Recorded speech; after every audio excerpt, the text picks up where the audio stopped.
आपका chapter 5 AP. इसमें हम लोगों ने कल इसकी बेसिक डेफिनेशन क्या थी वो देखी थी। इसके बाद उसका टर्म्स कैसे फाइंड करते हैं। मैंने आपको बताया था कि यदि आपका कोई एपी है जिसका फर्स्ट टर्म आपका क्या है, ए है, नेक्स्ट टर्म ए प्लस डी है, ए प्लस 2d है, तो ऐसे ही आपका nth टर्म क्या निकल के आ रहा था, a plus n minus 1 into D. और यहां से आपको एक फॉर्मूला मिला था कि यदि किसी एपी का nth टर्म हमें फाइंड करना हो तो वो क्या होता है, a plus n minus 1 into d. ठीक है, ये था आपके पास। अब इस पर बेस्ड कुछ क्वेश्चन कर लेते हैं। ठीक है, तो चलिए एक दो क्वेश्चन इस पर बेस्ड कर लेते हैं तो थोड़ा सा ये टॉपिक और अच्छे से क्लियर हो जाएगा। ठीक है बेटा, तो यहाँ पर देखिए एक्सरसाइज 5.1 में आपकी एनसीईआरटी बुक से क्वेश्चन नंबर 4, क्वेश्चन नंबर 4 में देखिए जरा, ये कह रहा है which of the following are AP, if they form an AP find the common difference d and write 3 more terms. वो कह रहा है ये कुछ आपको एपी दी गई है, इनमें से कौन एपी है कौन नहीं है ये सबसे पहले देखना है। तो उसके लिए तो हमें क्या करना पड़ेगा, आपके किसी दो कॉन्जिक्यूटिव टर्म्स का डिफरेंस आपको फाइंड करना पड़ेगा और देखना पड़ेगा क्या वो दोनों डिफरेंस इक्वल है या नहीं है। यदि इक्वल है तो वो आपका एपी में होगा, अदरवाइज नहीं होगा। ठीक है, और यदि एपी में है तो उसका कॉमन डिफरेंस क्या है वो हम फाइंड कर चुके होंगे। और इसके बाद फिर उसने बोला कि आपको 3 मोर टर्म्स और भी फाइंड करने हैं, जो जहां तक एपी दी गई है उसके बाद 3 टर्म्स और भी फाइंड करने हैं। ठीक है, चलिए अब स्टार्ट करते हैं। जैसे आपका दिया गया क्वेश्चन नंबर 4 का फर्स्ट ही देख लीजिए, दिया गया है 2, 4, 8, 16। इसको जरा चेक करते हैं कि क्या ये आपका एपी है या नहीं। ठीक है, तो इसको कैसे चेक करेंगे, इसके लिए आपको क्या करना पड़ेगा, आपको कॉमन डिफरेंस फाइंड करना पड़ेगा। उसके लिए आपको देखो 4 माइनस 2, यहाँ पे 2 आया, लेकिन यदि यहाँ 8 माइनस 4 फाइंड करो तो यहाँ पे 4 आया, यानी कि क्या ये कॉमन डिफरेंस इक्वल हुआ, नहीं है, यानी कि आपकी ये एपी नहीं होगी। ठीक है, तो आप लिखोगे it is not a AP. ठीक है, फिर इसका जरा क्वेश्चन नंबर सेकंड देखते हैं।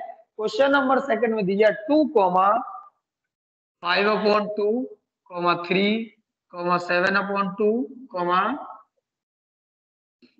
इस प्रकार से। ठीक है, अब जरा इसके चेक करते हैं कि क्या ये एपी है कि नहीं। कॉमन डिफरेंस फाइंड करेंगे तो आएगा 5/2 माइनस 2, सॉल्व करने पर आएगा 1/2। ठीक है, और यदि यदि आप 7/2 माइनस 3 करोगे तब भी आपका 1/2 आया, यानी कि यहाँ पर आपका एपी आ रहा है। तो आप बोलोगे कॉमन डिफरेंस आपके क्या है, इक्वल है। तो आप लिखोगे ये क्या होगा, आपका ये एपी होगा। अब एपी होगा तो कॉमन डिफरेंस क्या है, कॉमन डिफरेंस 1/2 है। फिर वो कह रहा है 3 मोर टर्म्स और भी आपको फाइंड करने हैं। आपको कहां तक दिया गया है, 7/2 तक। तो आपको 3 मोर टर्म्स और फाइंड करने हैं, मतलब आप क्या करोगे, इसके आगे का और टर्म फाइंड करोगे। तो आपको पता है, ठीक है, 3 मोर टर्म्स।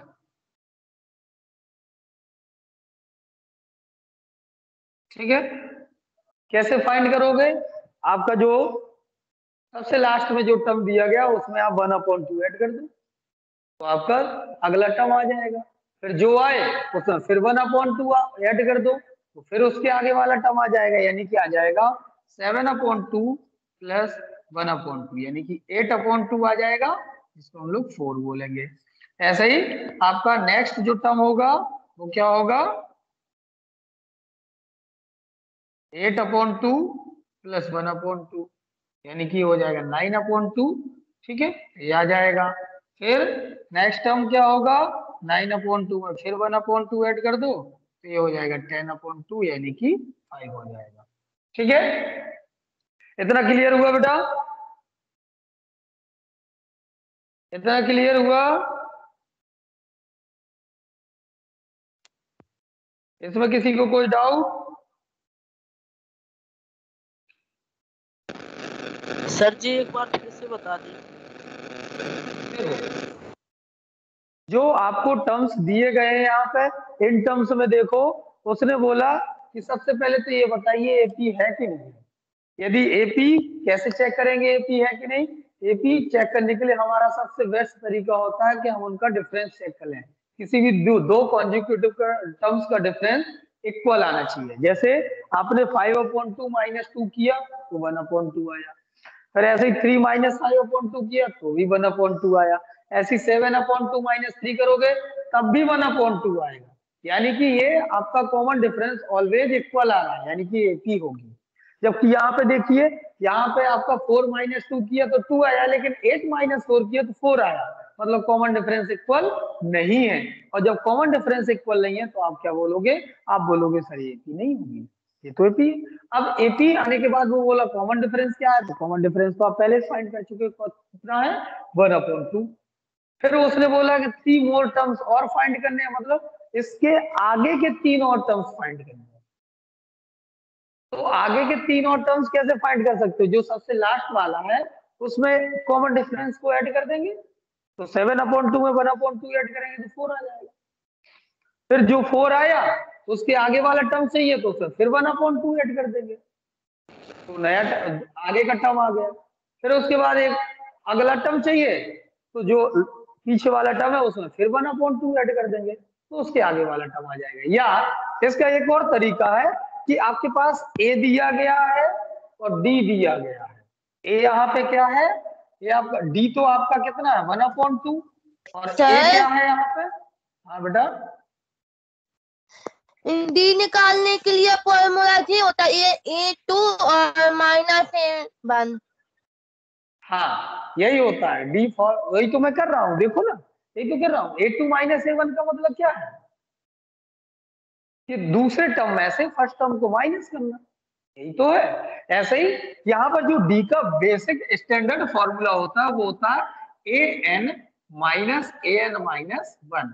इसका मतलब ये होगा कि nth टर्म में से n-1th टर्म को माइनस कर दो, यानी कि पीछे वाले टर्म में से उसके जस्ट आगे वाले टर्म को माइनस कर दो तो डी आ जाएगा। यही तो मैंने किया यहाँ पे, देखो फर्स्ट टर्म सेकंड टर्म में, फर्स्ट सेकंड टर्म में से फर्स्ट टर्म को माइनस किया, ऐसे ही फोर्थ टर्म में से थर्ड टर्म को माइनस किया, है ना। यानी कि nth टर्म में से n-1th टर्म को आप माइनस कर दीजिए बस, तो डी आपका आ जाएगा। ठीक है, तो इस तरीके से आपके तीनों टर्म्स आ गए आगे। अब इसका दूसरा एक और तरीका है कि कोई बच्चा कहे सर मुझे ये समझ में नहीं आ रहा, मजा नहीं आ रहा, तो मैं कहूंगा बेटा कोई बात नहीं, तुमने nth टर्म का फॉर्मूला पढ़ा? बोले हाँ सर पढ़ा। क्या पढ़ा? Sir a + n-1 into D होता है। अब sir a + n-1 into D होता है, तो आपके पास क्या होना चाहिए? a होना चाहिए, n होना चाहिए और d होना चाहिए, और तीनों यहाँ पे हैं आपके पास। क्या है? देखो d की वैल्यू तो आप 1/2 पहले निकाल चुके हो, a की वैल्यू जहां से सीरीज स्टार्ट होती है आपकी प्रोग्रेशन, वही आपकी a की वैल्यू होती है, यानी कि a की वैल्यू यहाँ क्या है 2, और n की वैल्यू क्या है? आपको कितने टर्म दिए गए हैं? 1 2 3 4, यानी कि मुझे 3 और टर्म चाहिए, तो मुझे 5th टर्म चाहिए होगा, 6th टर्म चाहिए होगा एंड 7th टर्म चाहिए होगा। तो मैं क्या करूंगा? मैं कहूंगा सर 5th टर्म क्या आ जाएगा? लो ऐसे नहीं निकालना हो, इसका दूसरा तरीका देख लो। ठीक है, आप कहोगे सर मुझे तो 4 के आगे के 3 और टर्म चाहिए, तो मैंने कहा बेटा 3 और टर्म का मतलब क्या होता है? 5th टर्म चाहिए। 5th टर्म क्या होगा? a + 4d, यही होगा ना, a + 4d होगा। पहले ही मैंने बताया था कि जो ये देखो फॉर्मूला लिखा है, nth टर्म का मतलब क्या? a + n-1d, मतलब जो टर्म चाहिए उससे कम, कितना कम? 1 कम होना चाहिए d में मल्टीप्लाई। ठीक है, तो यहाँ पर 5th टर्म चाहिए तो a + 4d, दो सबकी वैल्यू रख दो। a की वैल्यू है 2, 4 की जगह 4 रखो, d की जगह 1/2, 2 2 जब 4, 2 + 2 कितना आया? 4 आया। और आपको क्या चाहिए? 6th टर्म चाहिए, तो 6th टर्म कैसे? a + 5d फाइंड करोगे। 5d का मतलब 2 + 5, d की जगह 1/2, तो a + 5/2 का मतलब 5 + 4, यानी कि 9/2। ठीक है, फिर इसके बाद आता है आपका सेवेंथ टर्म। सेवेंथ टर्म का मतलब क्या है, a प्लस 6d, यानी कि 2 प्लस 6 और d की जगह 1/2, तो ये आ जाएगा 5। तब भी देखिए वही वैल्यू आई ना, ठीक है। तो आप चाहे किससे फाइंड कर दीजिए, वो मैंने जनरल मेथड बता दिया, वो जनरल मेथड क्योंकि बता दिया क्योंकि थोड़ा सा दिमाग मेरा यही कह रहा था कि भैया आगे वाला टर्म चाहिए और कॉमन डिफरेंस 1/2 है, मतलब हर टर्म में 1/2 का डिफरेंस है, तो आगे वाला क्या आएगा 1/2 इसमें ऐड कर दो, फिर उसके वाला आगे वाला क्या आएगा, उस वाले में 1/2 का ऐड कर दो, फिर उसके आगे वाला क्या आएगा, उसके पीछे वाले फिर 1/2 ऐड कर दो, मैंने वैसे निकाल दिया। अब फॉर्मूले की बात है तो फॉर्मूले से ऐसे फाइंड कर लेंगे, ठीक है। अब नेक्स्ट है आपका क्या, तो इस तरीके से आपको ये वैल्यू फाइंड मैं कर लेनी आपसे है, एक ठीक है। क्वेश्चन पूछना, हाँ पूछिए बेटा। फॉर्मूला होता है a n equal n upon 2 bracket में 2a फिर ब्रैकेट में n minus 1 into d bracket. रुको 1 मिनट रुको, हाँ बोलिए क्या कह रहे हो बेटा, जरा फिर से बोलो। ये काय का फॉर्मूला होता है हाँ एन ये है, एन अपॉन 2 ब्रैकेट जैसा, ठीक है। ये आपका जो अभी मैंने आपको nth टर्म वाला फॉर्मूला बताया ना, उसी का फॉर्मूला होता है, देखना जरा। ए nth टर्म मैंने आपको क्या बताया, a प्लस, नहीं, ये आपका जो फॉर्मूला होता है वो होता है आपका nth टर्म का सम का, तो ये फॉर्मूला है ये किसका होता है, n टर्म के सम का। जैसे मैंने कहा कोई एपी है, एपी के शुरुआत के 10 टर्म का सम चाहिए, ठीक है, और आपको n की वैल्यू नहीं है पता, या n की वैल्यू पता है तो d की वैल्यू पता नहीं है, ठीक है। n की वैल्यू तो पता होगी, भैया मैंने कहा 10 टर्म का सम चाहिए, तो आप बोलोगे सर n तो 10 टर्म है, तो n की वैल्यू तो पता है, पर d पता नहीं है, कॉमन डिफरेंस पता नहीं है, और फर्स्ट टर्म दिया और लास्ट टर्म दिया, तो जब फर्स्ट टर्म दिया जाए और लास्ट टर्म दिया जाए लेकिन डी ना दिया जाए, तब ये फॉर्मूला। अभी वो आगे हम इस चीज का डिस्कशन करेंगे, अभी तो केवल हम nth टर्म फाइंड करना सीख रहे हैं, ठीक है। जब सम ऑफ nth टर्म की बात आएगी तब वहां पर हम ये सब चीजें डिस्कस करेंगे, ठीक है बेटा, ठीक है। Yes sir. हाँ अब चलिए, हाँ यहाँ पर एक बात और, तो आपका nth टर्म कैसे फाइंड करते हैं वो आपने सीख लिया। अब यहाँ पर एक क्वेश्चन और आता है, वो क्या क्वेश्चन आता है कि सर अभी तक क्वेश्चन में दिया गया, चलो ठीक है मैं बता दे रहा हूँ क्वेश्चन के थ्रू से ही बता रहा हूँ, अभी तक दिया गया 3, सपोज दैट ये आपकी एपी है, 3 5 7 9 और कहां तक,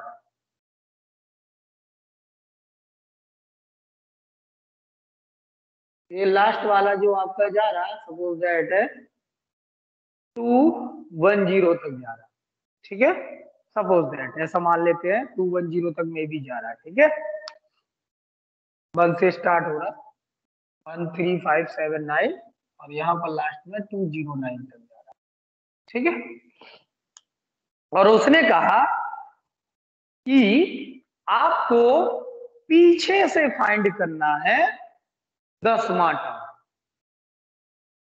उसने कहा आपको पीछे से फाइंड करना है फ्रॉम द लास्ट, आपको फाइंड करना है, उसने कहा फाइंड nth, या ऐसे में बोल सकते find the 10th term from the last. अभी तक आपको जो टर्म फाइंड करने होते थे वो करने होते थे शुरुआत से, तो शुरुआत से आपने ये फॉर्मूला सीखा था कि a plus n minus 1 into D होगा, लेकिन लास्ट से यदि पूछा तो कहां से काम चलेगा, तो जरा मैं इसको जरा गौर से देखना, आपके पास जो एपी थी वो ये थी a plus D A plus 2d a plus 3d, and last जो टर्म था वो था a plus n minus 1 into D, यानी कि पीछे का जो टर्म था सबसे लास्ट में उसको क्या ले लिया मैंने एल ले लिया। क्या ले लिया? एल ले लिया। तो यहां पर लास्ट से एल टर्म आया, यानी कि अब मुझे यदि लास्ट से चलना है, अभी मैं यहां खड़ा हूं तो यहां से मैं चल रहा हूं और आगे जाके मुझे लास्ट मिलेगा। लेकिन बात यहाँ पे आगे से नहीं हो रही, बात हो रही यहाँ पीछे से। तो इसका मतलब मैं ऐसे चलूंगा, तो जब मैं इस तरफ से चलूंगा तो जो लास्ट वाला टर्म था वो मेरा फर्स्ट वाला टर्म कहलाएगा, और जो सेकंड लास्ट टर्म था वो मेरा सेकंड वाला टर्म कहलाएगा। यानी कि यदि मैं लास्ट टर्म को एल ले लूं तो सेकंड लास्ट टर्म क्या होगा? एल माइनस डी होगा, क्योंकि आगे वाले टर्म में डी ऐड हो रहा था। अब हम पीछे से आगे की ओर आ रहे हैं, अभी हम आगे से पीछे की ओर जा रहे थे, तो आगे से जब पीछे की ओर जा रहे थे तो डी को ऐड करते जा रहे थे, प्लस डी लिख रहे थे। अब हम पीछे से आगे की ओर आ रहे हैं तो माइनस डी करेंगे हर टर्म में। तो पीछे से जो पहला टर्म था वो कौन था? एल। पीछे से जो दूसरा टर्म था वो कौन था? L minus d. पीछे से जो तीसरा टर्म था वो क्या था? L minus two d. ऐसे ही पीछे से जो लास्ट टर्म होगा एल माइनस कितना डी आएगा? N minus l minus n minus one d. ठीक है, यानी कि जो आपका nth टर्म होगा फ्रॉम लास्ट वो आ जाएगा l minus n minus one into D.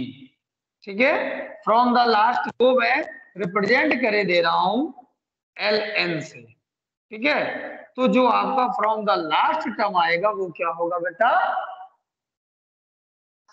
L minus n minus one into d, ये लास्ट से होगा टर्म।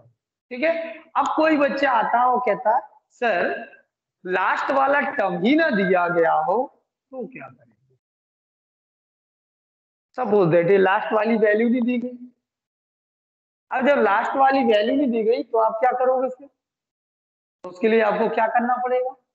तो फ्रॉम द यदि लास्ट वाला वैल्यू नहीं दी गई तो आपके पास एक और तरीका सॉल्व करने का, कि जैसे उसने कहा कि ये सीरीज है, चलिए ठीक है, नहीं यहां पर आपको लास्ट टर्म दिया जाएगा, यहां पर आपको लास्ट टर्म हमेशा दिया जाएगा। लास्ट टर्म नहीं दिया जाएगा तो ये बोला जाएगा कि यहाँ पर 50th टर्म है, 50 टर्म तक जा रहा है। ठीक है, तो भी आप यहाँ से फाइंड कर सकते हो। तब ऐसे कैसे? जब आपको यहाँ पर लास्ट टर्म नहीं दिया तो आप क्या करोगे? लास्ट टर्म के लिए a plus n minus one into d वाला फॉर्मूला लगाओगे तो आप 50th टर्म निकालोगे, वही आपका लास्ट टर्म एल होगा और उसको यहाँ पे रख दोगे। तो आपका पीछे से जो भी टर्म आपसे पूछा जाएगा वो आपका आ जाएगा। एक और तरीका है कि यदि सपोज दैट आपने कहा कोई एपी है और इसी एपी को ले लेते हैं, यही एपी है और इसमें क्या है आपको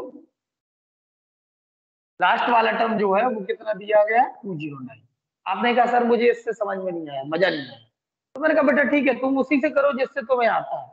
तो मैंने कहा बेटा एक काम करो, ये लास्ट वाला टर्म देख लो जरा कौन सा वाला है।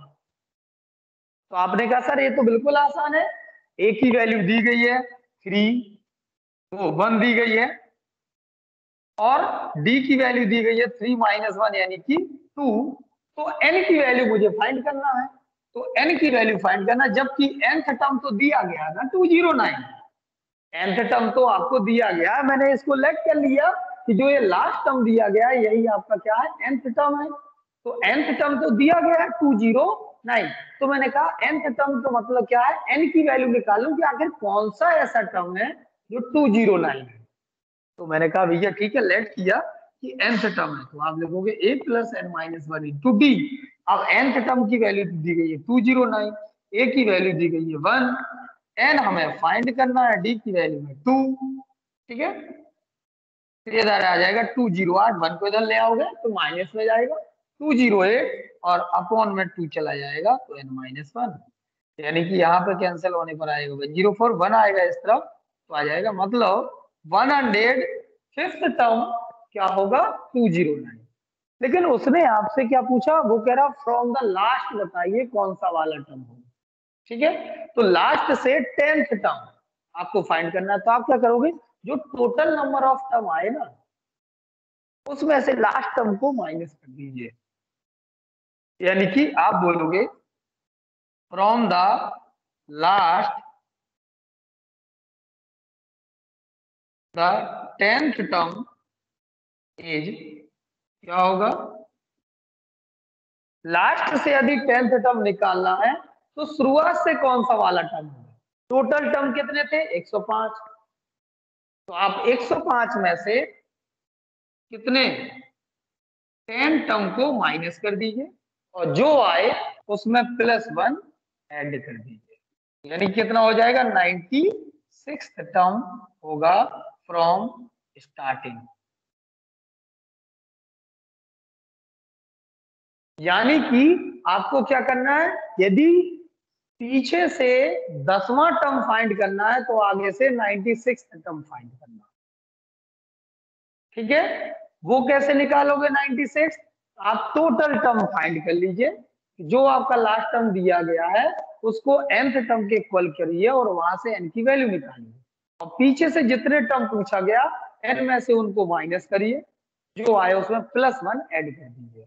तो आगे से 96th टर्म फाइंड कर दीजिए। यानी कि जो यदि आप फाइंड करोगे तो जो 96th टर्म होगा वो क्या होगा आपका, वो हो जाएगा आपका 96th टर्म।